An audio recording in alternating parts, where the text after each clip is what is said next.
How's it going there, guys? Hey, Jeremy again here, Consciousness Awake. Welcome back to another video.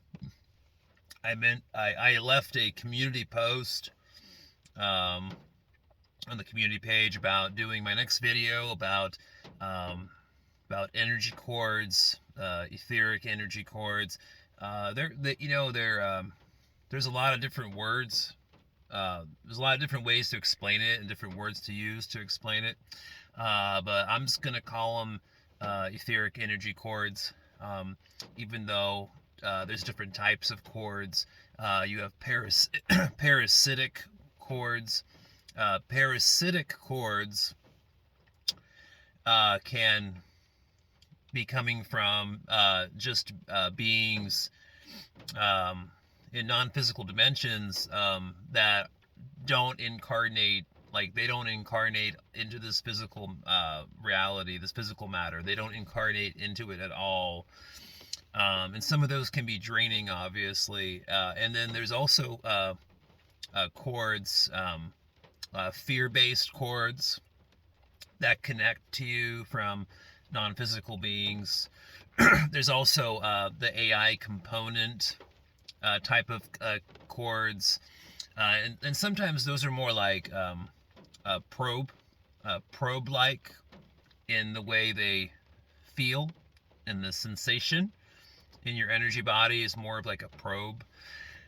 So there's different types, and then you have the mother and child scenario, or a baby in utero, a fetus in utero, and the connection, the energetic cords and connections between the mother and the baby, the infant, the fetus. You know what I mean. But of course, that example is something that's a positive cord, because even though the fetus, baby, etc., even after the baby's born, obviously there's still a connection.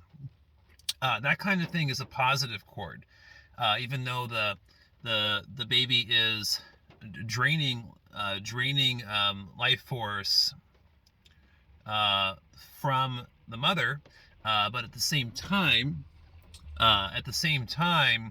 the baby is giving love in return for that nourishment, right? So that balances out, and then of course what doesn't balance out is when there's fear-based cords, parasitic cords, that kind of stuff attached to one of your chakras, like your solar plex chakra, or a lot of times the sacral chakra, the second chakra, or the heart chakra is really big. Essentially, the second, third, and fourth chakras are really huge with energetic, cords. And then you have cords from, like, certain relationships. Lovers have their own connection. All of these cords are basically, essentially, energetic structures in the ether. They're not physical. We can't really see them. You can kind of see them if you have the intent to look and to see them, or to look for them while you're in a astral projection, consciously aware, and you're in more of the etheric plane. Then you can see them if you're looking for them, just like the silver cord. A silver cord, you can't really see it. Sometimes even if you're out of body, you're going to miss it. You're not going to notice it unless you're actually focused on trying to see it or find it, and then you'll start to see the silver cord. So there's many different types of energy, etheric kind of cords, and some of them are positive, some of them are negative. It just depends on what's going on. So we all have them. We essentially all have these energetic cords. Some people call them ribbons. It just depends on what kind of labeling or wording you want to use to describe something like this. We're not taught the non-physical energetic component to our reality around us. We're not taught this stuff in school. And for most of us, our parents and grandparents are not aware of these invisible things based in energetics. So a lot of us,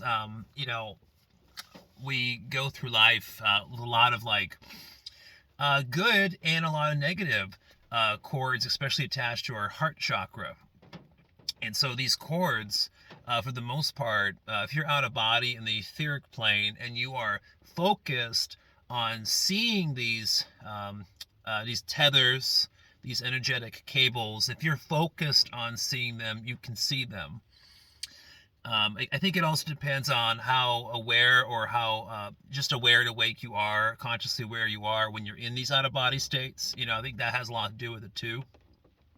But what happens is, like with the heart chakra, the heart chakra is about yay so big. I'm not sure if you can see that. Of course, it can change in structure, it can change in size, it can change how fast it spins. But these cords, they don't attach to the center of the chakra. They attach to the outer rim, the outer part, the outer structure of the chakra, of the etheric chakra. Because remember, the chakras are a combination of biological and energetic, between your energy body and your physical biological body. And so these cords will attach to certain parts and certain frequencies that resonate,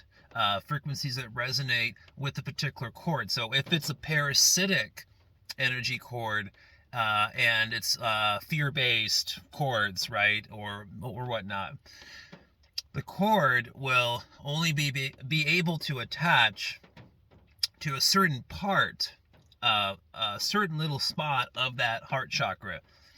So there's different frequency ranges that are actually happening within each person, day to day, hour to hour, within the chakras themselves. So the chakra itself doesn't have like a set resonant frequency, right?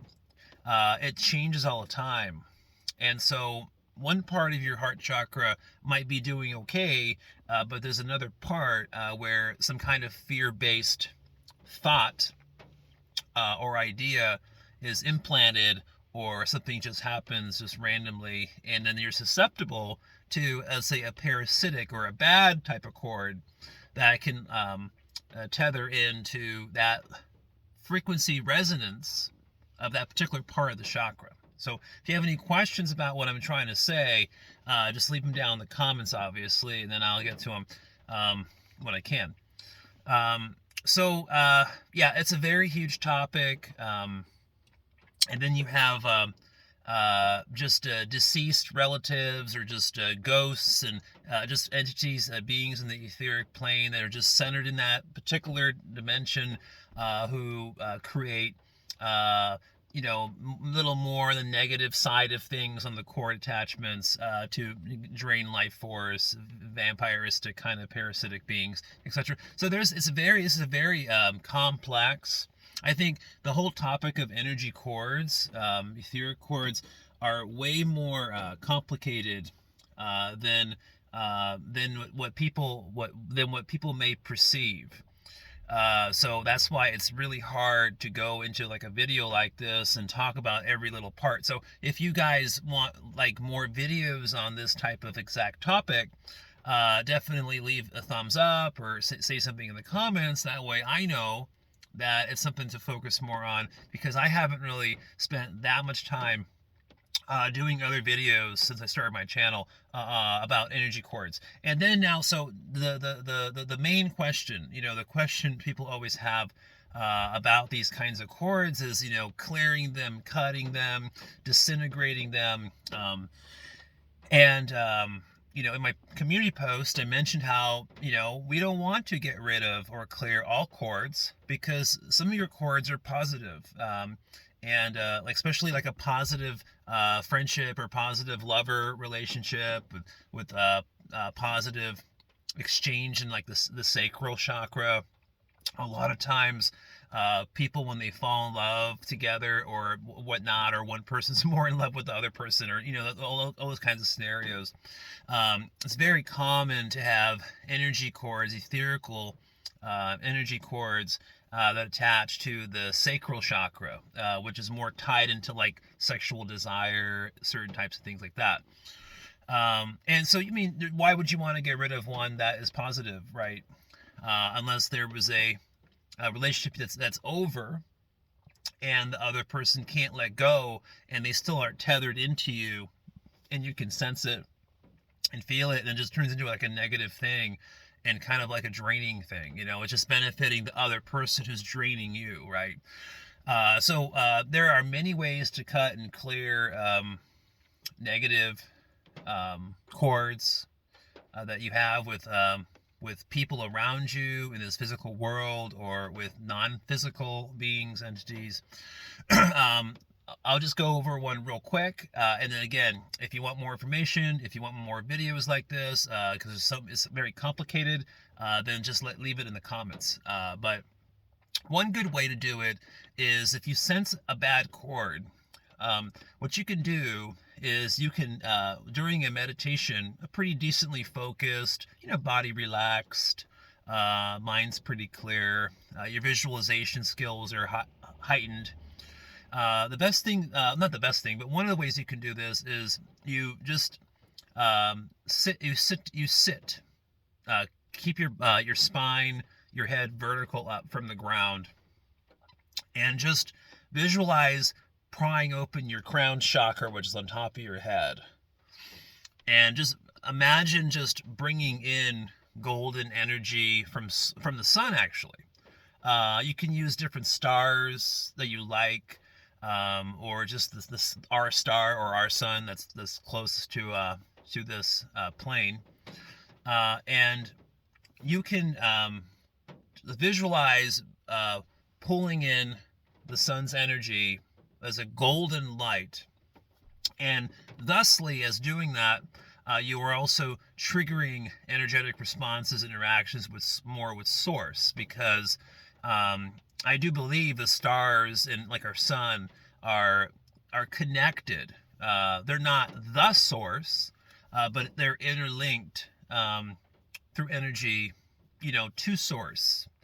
And so what you're really doing is you're using the sun as a way to bring in source energy and golden light down into your crown, and then as you breathe in the air through your nostrils, bring it all down vertically down into your heart chakra. And then as you exhale through the mouth, you are pushing out and creating stress and resistance and pressure against any negative or bad cord attachments that you feel and sense are not beneficial to you. And then as you breathe each time out,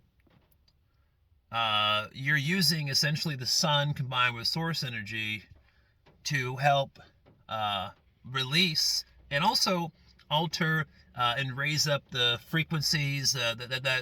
So if the chords are a resonant match to certain parts of that chakra on the outside part of it, and you're altering that in that moment, as you're pushing these chords off of you, they almost like naturalistically kind of just detach anyways, because you're altering your frequencies, okay, which is something you can do through your consciousness and combine with extra energy and whatnot.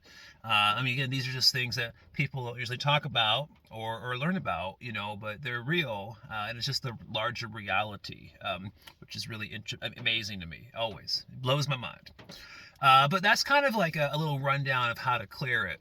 Again, if you have any questions on that, leave them in the comments. I'm at 14 plus minutes. I don't want to make a video too long on my phone anymore, because then it takes forever to upload onto YouTube. So I'm going to stop it here. All right, peace, guys.